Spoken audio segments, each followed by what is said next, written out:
অসমৰ ৰাইজে বিচাৰি আছিলে মোবাইলটোৰ গৰাকী আসলে মোবাইলটো কাৰ আছিলে জুনমনি ৰাভাৰ ঘটনাগ্ৰস্ত যিখন গাড়ীৰ ভিতৰত উদ্ধাৰ হোৱা যিটো মোবাইল সেই মোবাইলটো কাৰ আছিল প্ৰকৃত মালিকজন কোন সেইটো মোবাইলৰ সেইটোৰ উত্তৰ বিচাৰি আছিল অসমৰ ৰাইজে তাৰ পাছত আজি হঠাতে সিবিআইৰ এটা চাৰ্জশিট দাখিল কৰিছে জুনমনি ৰাভাৰ ঘটনাৰ সংক্ৰান্তত তিনিটাকৈ অভিযোগনামা দাখিল কৰিছে বাহ মানিব লাগিব সেলুট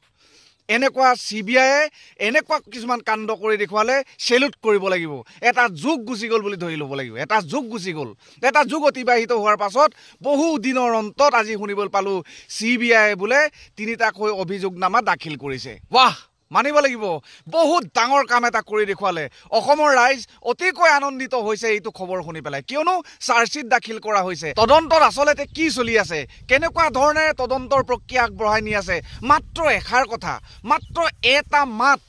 তদন্তৰ দায়িত্বত থকা লাভলী কাটাৰীয়াৰ মুখৰ পৰা এষাৰী মাত আমি শুনিবলৈ বাকী থাকি গ'ল অসমৰ ৰাইজে শুনিব বিচাৰিছিল মাত্ৰ এষাৰী মাত হয় শুনিবলৈ পোৱা গ'ল লাভলী কাটাৰীয়াৰ টিমৰ এজন মানুহৰ মাত নাইবা এষাৰী মাত আমি শুনিবলৈ পোৱা গ'ল ঘৰলৈ যাওঁগে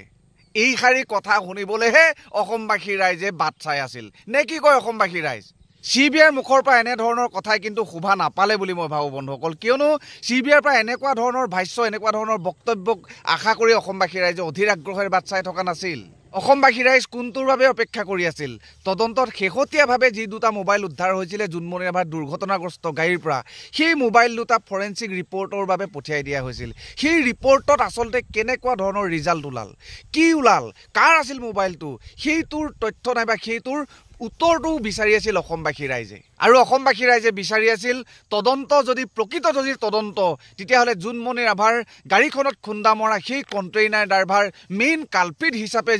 যিগৰাকী ব্যক্তিক অভিহিত কৰা হৈছিল সুমিত পাল সেই সুমিত পালক অসমত মাতি আনি তদন্তৰ আওতালে আনি জেৰা কিয় কৰা নহ'ল এইটো বিৰাট ডাঙৰ এটা ৰহস্য হৈ গ'ল কিয়নো সুমিত পাল ঘটনাৰ আৰম্ভণিৰ পৰাই সুমিত পাল এটা বিৰাট ডাঙৰ ৰহস্যৰ মাজত সোমাই আছিল প্ৰথমতে 2-3 দিন নিৰুদ্ধ হৈ আছিল তাৰ পাছত আত্মসমৰ্পণ কৰিলে আত্মসমৰ্পণ কৰাৰ পাছত কোনো ধৰণৰ সোধা পোছা নকৰাকৈ মানুহজনক জেলৰ ভিতৰ সোমোৱাই দিয়া হ'ল আৰু দুদিনমানৰ পিছত শুনিবলৈ পোৱা গ'ল সেই সুমিত পাল জেলৰ ভিতৰৰ পৰা ওলাই আহি মুকলি আকাশৰ তলত ঘূৰি ফুৰিছে নিজৰ ঘৰলৈ বুলি গমন কৰিছে এইটো বিৰাট ডাঙৰ এটা ৰহস্য নহয়নে বন্ধুসকল গতিকে এই আঁৰত থকা যিটো ৰহস্য এই ৰহস্যৰ বিষয়ে অসমবাসী ৰাইজে জানিবৰ বাবে অধীৰ আগ্ৰহেৰে বাট চাই আছিল ৱাহ মানিব লাগিব কিন্তু সেইটোত মানিব লাগিব দেখা দেখিকৈ এটা পৰিয়ালৰ লগত খেলা কৰাটো মানিব লাগিব সেইটোত এগৰাকী মাতৃৰ আবেগৰ লগত খেলা কৰাটো কিন্তু এই খেলা কৰি থকা যিখন খেল এই খেলখনৰ কিন্তু হৰাই এটাও আছে জিকা এটাও আছে